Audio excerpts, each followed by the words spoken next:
Hello everybody and welcome back to the channel. My name is ScopeSF and I am the druid who is devoted to understanding, evaluating, and performing the major machinations that make up the Persist combo. And today I want to do something a little bit different. As I've been trying to develop the Gruul Persist deck and kind of look into other color combinations as well, I'll get to those in future videos, I understand that, looking at the deck as I've been designing it, I've been trying to make it as optimal as possible and try to find an ideal list that suits this combo in its best form, regardless of pricing.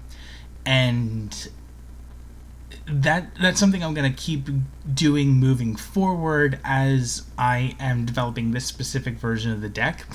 But I also understand that the price point is going to be steep. Like, this is the current list as I have it. The most recent update I did was adding the collected companies. Otherwise, the deck is pretty standard fare. But from this standard fare deck, as it is, currently it's the middle of October 2021, trying to buy the deck in full, if we're looking at, if I were to build this deck in paper, I would want near mint copies, maybe specific printings if I was looking for it. So if I were to build this deck in full in paper, I'm looking at basically $550, $575 maybe after shipping and handling just to get this deck. That's a very high asking point. I completely understand that. And I know that's really high of an asking point for somebody who might just be getting into Magic, and I don't think that's fair. I am a huge proponent of budget Magic. I think that, if pricing is going to be the thing that's holding you back from playing Magic, by all means, as long as you're not in official tournaments, proxy the deck if you want to, if you're just playing with friends.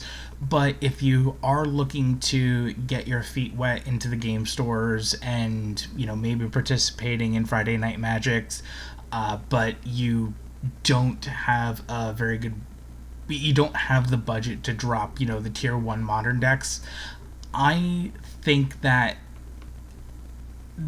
one of the best parts about being a deck builder is understanding all types of cards, not just the best cards for particular situations, but also understanding the budget alternatives that can make things work. So that being said, I wanted to take this deck list that I have and make a budget copy of it. So first thing we're gonna do, I'm gonna open up a new tab, make a copy.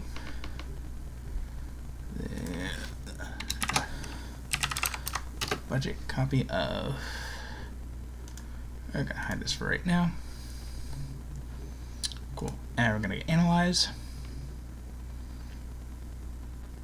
Alright, so said that the deck was about, $550. Here's the $500. Sideboard pricing might vary, I guess. But we're going to change that. We're going to get some of these numbers as low as possible, because looking at this Persist deck, obviously one of the major parts of the Persist deck are going to be the Persist creatures. So Lesser Masticore, even though I have 4 of them, 32 cents total because they're about 8 cents each. Same thing with Safehold Elite. 4 of them equates to about 60 cents, 15 cents each. So really a big chunk of this deck is already pretty budget friendly. It's just a matter of seeing which cards cost way more than they probably should, which ones are necessary or which ones are not, and then finding the right replacements for them. So starting off, can I just go by name? Or Yeah, we'll just go by name. So,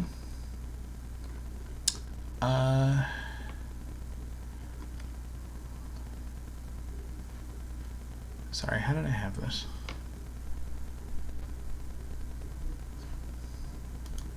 Display group cards by custom section?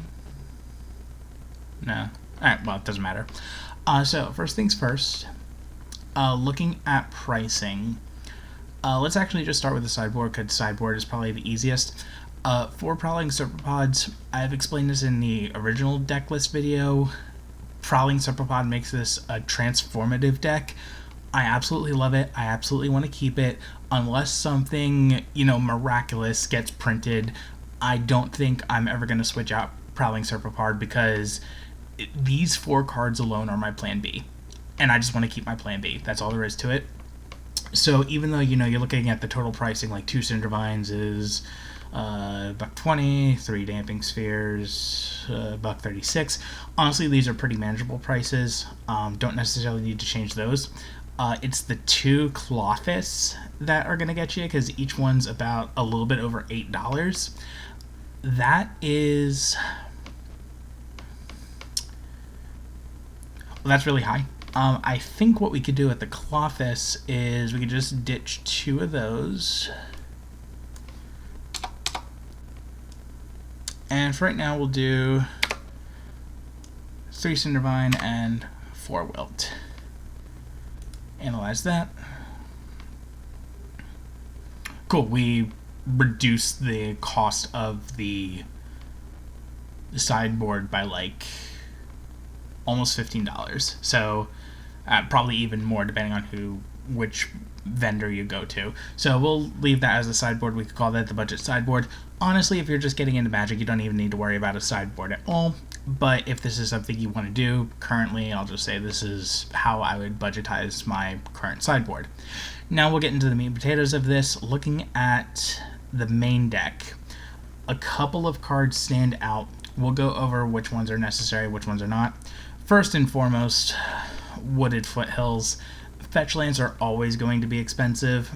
If you're ever considering to getting into competitive Modern, the first thing people tell you is buy the full play sets of fetches and buy the full play sets of shocks. That's going to be the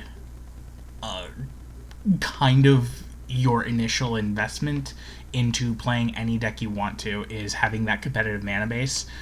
So yes, this deck does have the competitive mana base. We can not worry about that. Probably to make it easier, let's see. How do we have this?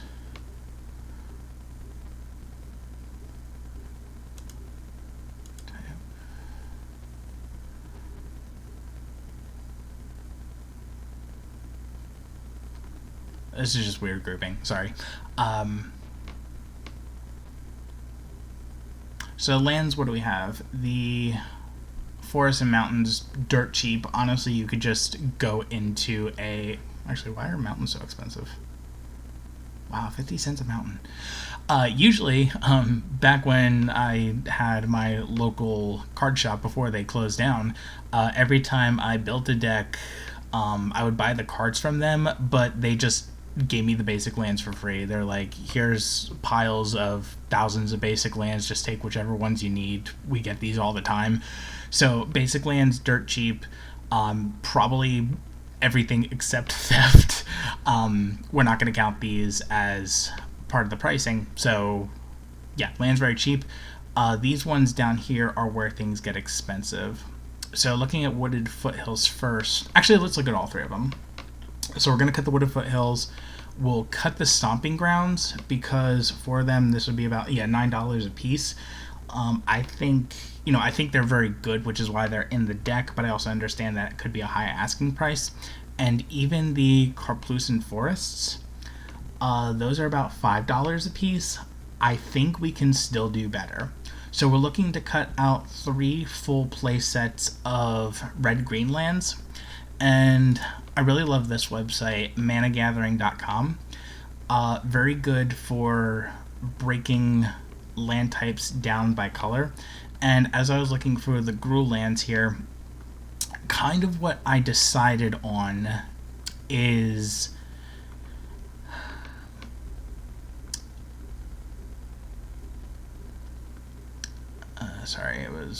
where was it?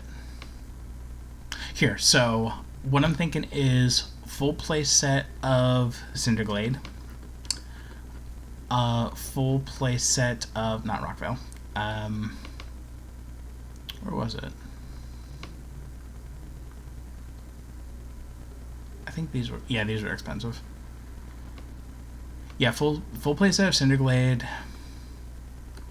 Here, full playset of Highland Forest, because these also have the basic land types on them.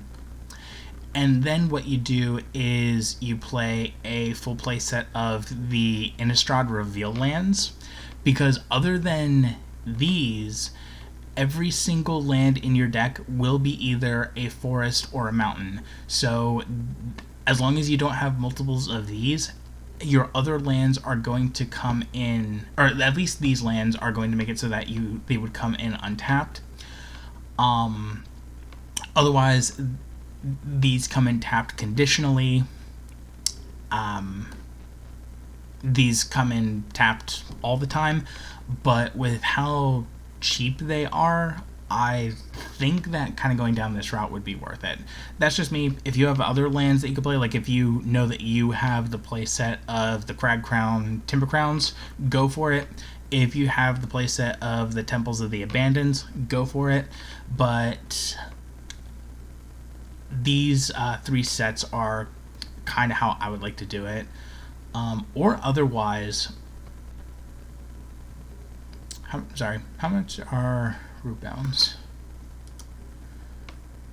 And root bounds are about $5. Okay, so those are pretty expensive anyway. So, enough talking about that. We'll say, what was it? First, Highland Forest.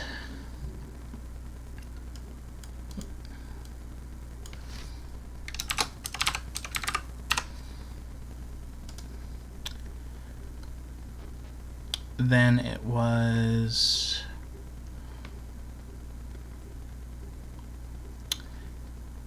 Cinderglade and Game Trail.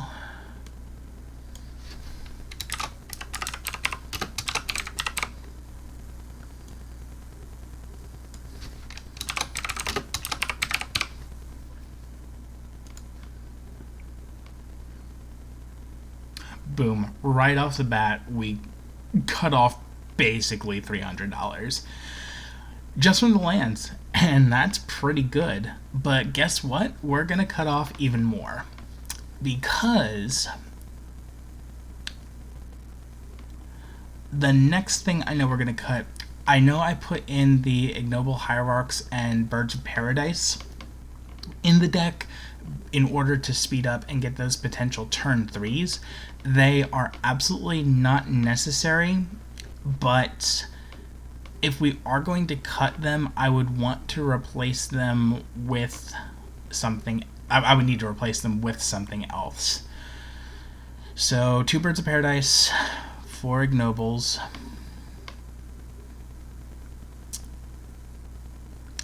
Let's replace the 2 Birds of Paradise with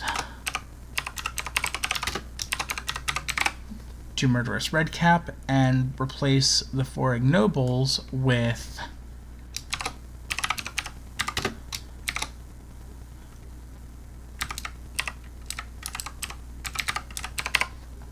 an Arachnomancer? I'm pretty sure that's what it is.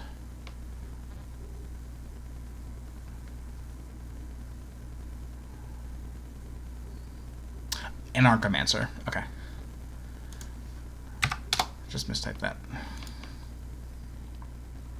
There we go. Perfect. So, Goblin and Archamancer. I vastly underestimated this card, considering that, with the exception of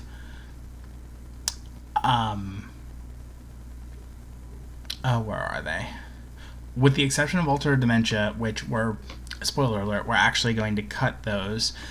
With the exception of that and the Lesser Masticore, every other one of our spells is going to be either red or green.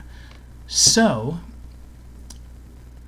this is going to provide value for pretty much everything other than itself, which doesn't matter, and Lesser Master Core, which also doesn't matter, because Lesser Master Core is only 2 mana anyway. So I'm going to put those in as the replacement for the Mana Dorks. Next, looking at Altar of Dementia. So, two things I do absolutely need to clarify here. Altar of Dementia and Rhythm of the Wild. In order to get the deck price as low as possible, these are getting the boot, but they are very, very good. I do consider them to be core parts of the deck. So I highly, highly, highly recommend, if you are going to go this full budget route that I'm slowly looking at, that if you do upgrade this deck, or you start to upgrade it piece by piece, please get Rhythm of the Wilds and Altar of Dementias first and foremost. I think roughly right now, this is where we want. I'll get rid of the collected company in a moment. I'll go over that. I think this is where we want to be as far as roughly where the pricing is, and everything else moving forward is just strictly a downgrade, as opposed to what you could consider a budget alternative. So just keep that in mind. Altar of Dementia, Rhythm of the Wild. I'm taking them out for the purpose of pricing. Please get them back for the purpose of gameplay. So that being said, Altar of Dementia, we're going to need a new sacrifice outlet. Thankfully, we can keep Goblin Bombardment. And there are three potential other sacrifice outlets that we could look at. First one we're not going to do, which would be Blasting Station, and I'm pretty sure the reason for that is it's more expensive than Altar. I'm just going to confirm that right now real quick. Blasting Station. Oops.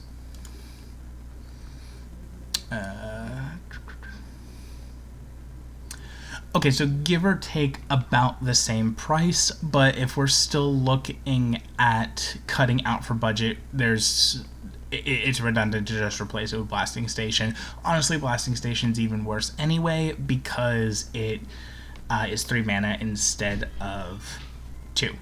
So the next one we could potentially look at, what was it called? I think it was called Spawning Pit.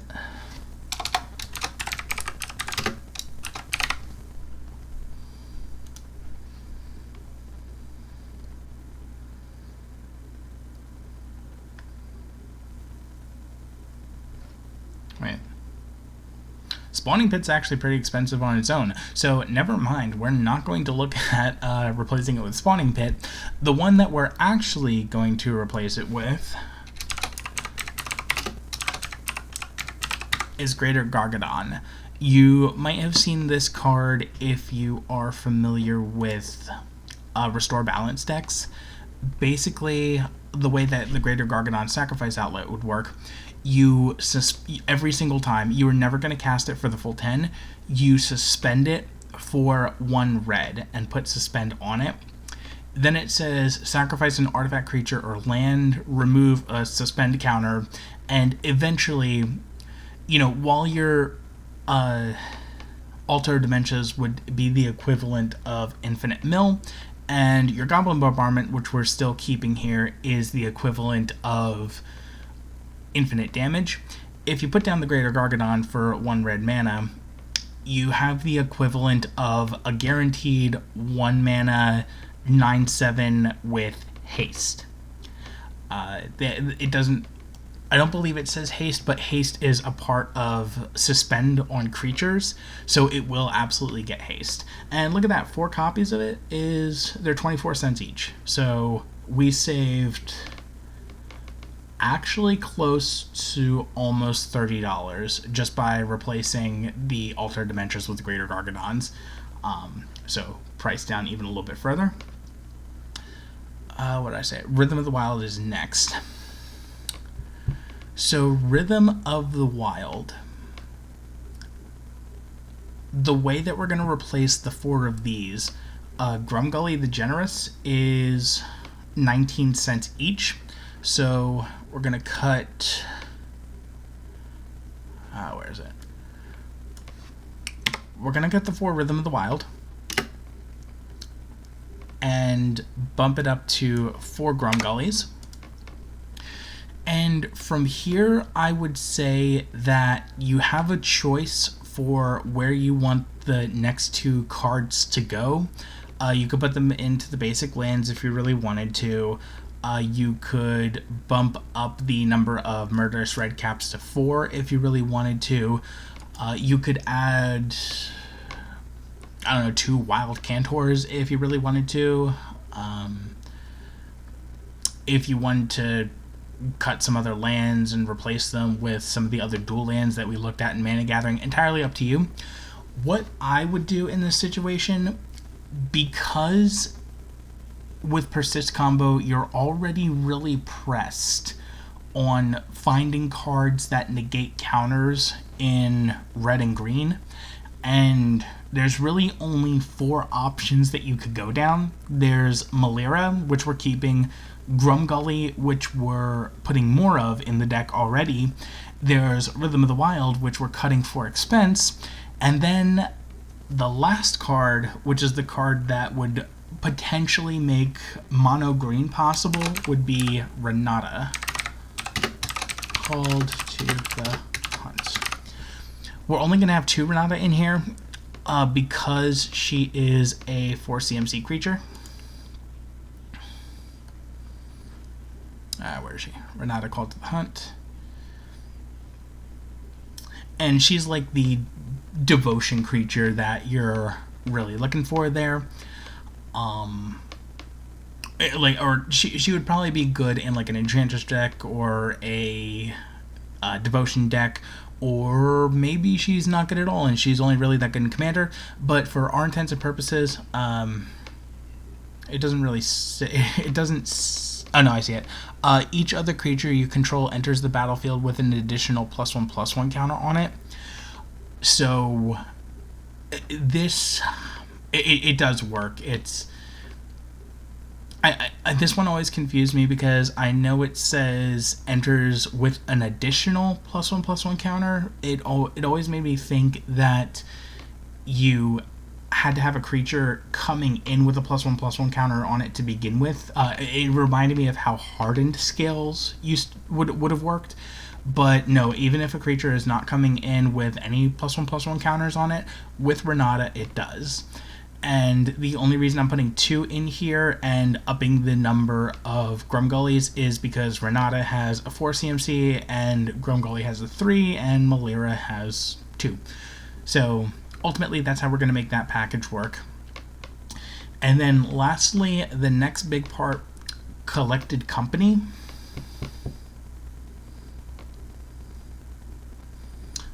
Plenty of ways you could do this one. I'm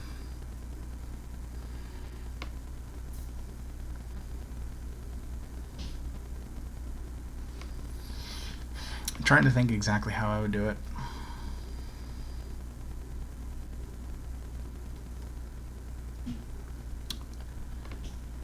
I think what I would do is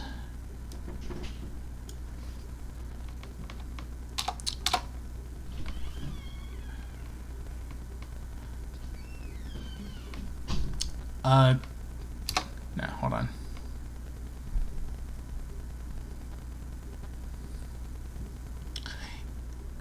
Yeah, I would cut all 4 of the Collected Companies, add 4 Temple of,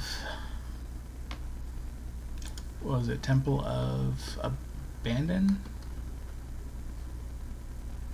Yeah, Temple of Abandon.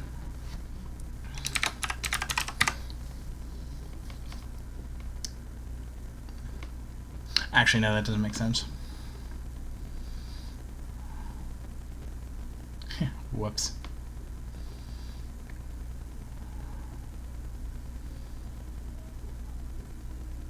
You know what we'll do? Yeah, we'll do it this way. For Temple of Abandon, take out the 4 Highlands.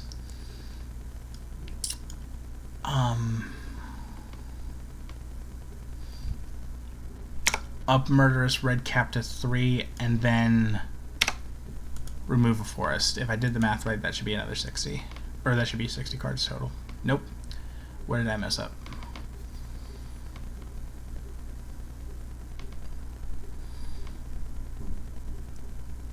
Yeah, I probably just can't remove the Highlands. So what were they called?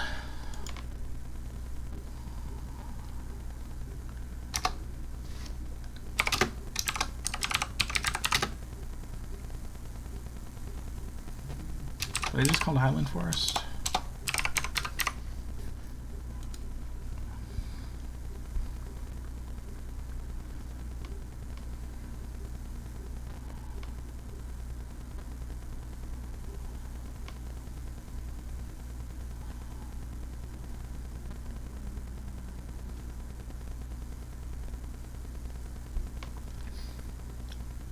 I'm sorry, I'm looking over this and I'm not sure how much I actually like this.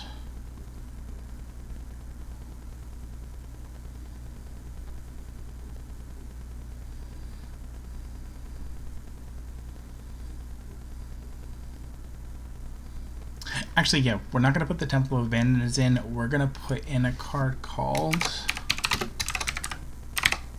Wild Cantor.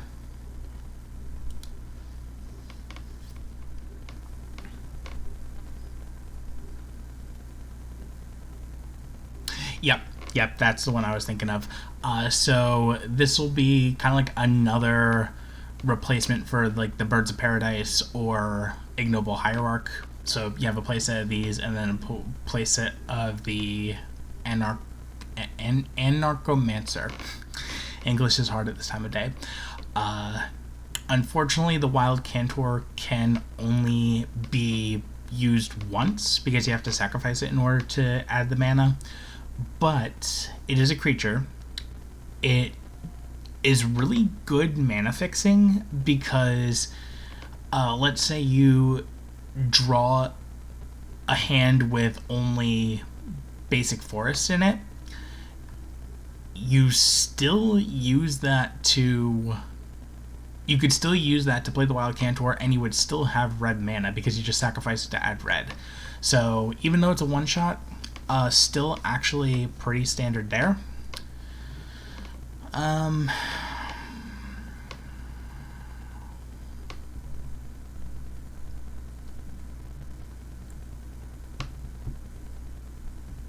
The only thing I'm thinking, how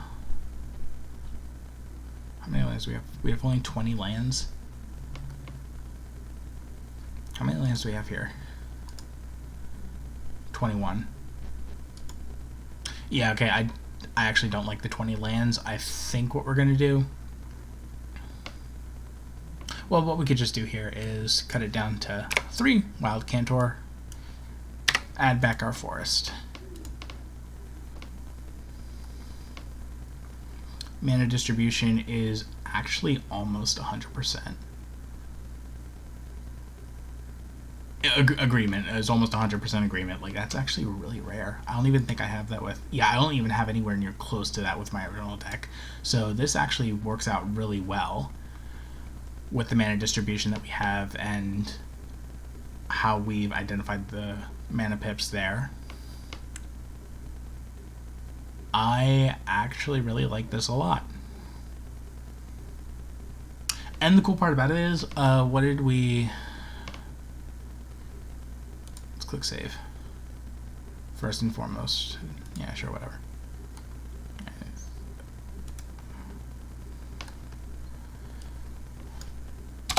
Get rid of that. Because that doesn't matter. So what did we start off with? Back to overview.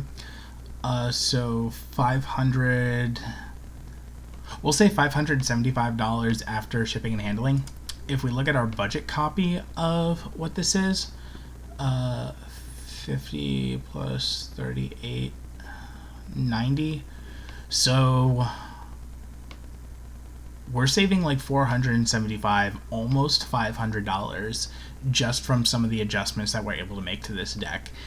And I think if we are being fair, $90 for, you know, a full modern legal persist combo deck with a properly adjusted mana base, theoretically, even albeit a bit slower, but still properly adjusted, and a full sideboard that still fits with the kind of like heart or the purpose of the original sideboard deck, I think that $90 is a very fair asking price. Also, kind of accounting for shipping and handling. So we'll say this is a $100 deck. Okay, we'll say that the budget version is $100. A $100 investment, full sideboard after shipping and handling. Obviously, I still recommend sleeves in a deck box, but that's neither here nor there. And this is a deck that, you know, you saw how we made the changes. So you would just reverse everything that we've gone over as you get more cards over time in order to switch it back to the original deck, because that's essentially how budget Magic kind of works. You start off with a very inexpensive deck, and then as you like the deck, you like what it does, you like what it's for, you spend the money over time just re-upgrading the very specific parts and fine-tuning it to where it is. So yeah, this is we'll do, is there a better, yeah, I like this feature. So yeah, we're gonna say that this is the current final budget list for this deck archetype, at least as far as red-green goes. I don't think I'm going to revisit this specific idea again. I don't see myself going back and updating this budget list, because first, I really want to spend more of my time focusing on fully optimizing the proper Gruul list that I've been developing over time. If I do any more videos, it's going to be, you know, money is a non-issue. I just want the best cards, so here are the best cards. Screw the rules, I have money. And even if I'm not looking at the Gruul list, I'll be spending any extra time looking at alternative colors, because, you know, red-green is, I kind of want to make this my specialty, but Persist combo fits in a lot of different shells. What about mono red? Does it work? Spoilers, no it doesn't. What about mono black? Does that work? Spoilers, no it doesn't.